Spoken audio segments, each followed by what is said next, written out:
বন্দরনগরী Haifa, মধ্যাঞ্চলের Negev, Dimona সহ বড় শহরগুলোতে অব্যাহত রাখলেও ইসরায়েলের রাজধানী তেল আবিবে হামলার তীব্রতা বাড়াল ইরান। অপারেশন ট্রু প্রমিস 4 এর ৭৭, ৭৮, ৭৯তম ধাপে ইসরায়েলের এলাত, দিমোনা, উত্তর তেল আবিব এবং মধ্যপ্রাচ্যের কয়েকটি মার্কিন ঘাঁটিতে নিখুঁতভাবে ইমাদ ও গদর ক্ষেপণাস্ত্র এবং আক্রমণাত্মক ড্রোন দিয়ে হামলা চালায় ইরানের সশস্ত্র বাহিনী। ইসরায়েলের এসব অবস্থানে রাতের আকাশে দেখা যায় ইরানের ক্ষেপণাস্ত্রের বৃষ্টি।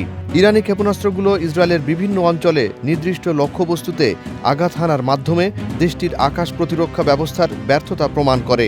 10 ঘন্টারও কম সময়ে 7 দফায় ইসরায়েলে ক্ষেপণাস্ত্র হামলা চালায় ইরান। সোমবার 23 মার্চ দিনগত মধ্যরাত থেকে শুরু হয় তেহরানের এ হামলা। ইসরায়েল জানায় 7 দফার মধ্যে সবশেষ দফায় তেল আবিব ও দিমোনা শহরে হামলা চালায় তেহরান। ভিডিও ফুটেজে ফুটে ওঠে তেল আবিবে হামলার ধ্বংসযজ্ঞ। তেল আবিবের 3টি ভবন সম্পূর্ণভাবে ধ্বংস হয়ে যাওয়ার কথা জানায় ইসরায়েলের চ্যানেল 12। হামলা আক্রান্ত এলাকায় ক্ষতিগ্রস্ত ভবন, আগুন এবং কালো ধোঁয়া দেখা যায়। রাতভর কয়েক দফা ক্ষেপণাস্ত্র হামলার পর মঙ্গলবার ভোরের হামলাটি ছিল যুদ্ধ শুরুর পর থেকে ইসরায়েলের ওপর ইরানের সবচেয়ে বড় ক্ষেপণাস্ত্র হামলার অন্যতম। তেল আবিব পুলিশের প্রধান জানান, শহরে ইরানি ক্ষেপণাস্ত্রের শার্পনেল যেখানে পড়েছে সেসব স্থানে ব্যাপক ক্ষয়ক্ষতি হয়েছে।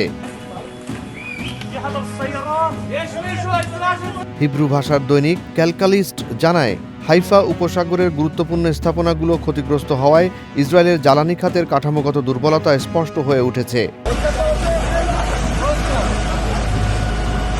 এদিকে লেবানন ও ফিলিস্তিনে বেসামরিক নাগরিকদের বিরুদ্ধে অব্যাহত যুদ্ধাপরাধের জবাবে উত্তর ইসরায়েল ও গাজা উপত্যকায় শত্রু বাহিনীর উপর দ্বিধাহীনভাবে ভারী ক্ষেপণাস্ত্র ও ড্রোন হামলা চালানোর কথা জানিয়েছে ইরানের বিপ্লবী বাহিনী। বরাবরের মতো ইরাকের ইরবিলে মার্কিন কনসুলেটে রকেট হামলা অব্যাহত রেখেছে ইরাকের প্রতিরোধ যোদ্ধারা। মার্কিন কনসুলেটে হামলা পরবর্তী একটা ভিডিও প্রকাশ করে তারা।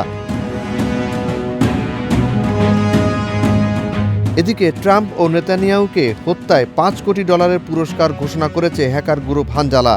এক বিবৃতিতে গ্রুপটি জানায়, তাদের সদস্যদের ধরিয়ে দিতে মার্কিন বিচার বিভাগ $1 কোটি পুরস্কার ঘোষণা করার প্রতিক্রিয়ায় তারা অত্যাচার ও দুর্নীতির প্রধান স্থপতি ডোনাল্ড ট্রাম্প ও বেনিয়ামিন নেতানিয়াহুকে হত্যার জন্য $50 মিলিয়ন পুরস্কার ঘোষণা করেছে।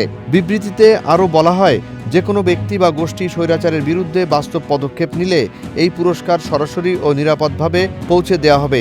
তাদের সব যোগাযোগ এবং অর্থ প্রদানের মাধ্যম ও পরিচয় গোপন রাখা হবে।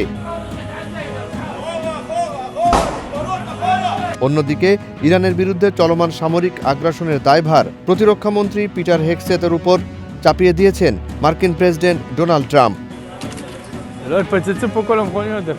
জুনায়েদ আলী সাকি, বৈশাখী সংবাদ। זה בלוי מחשב.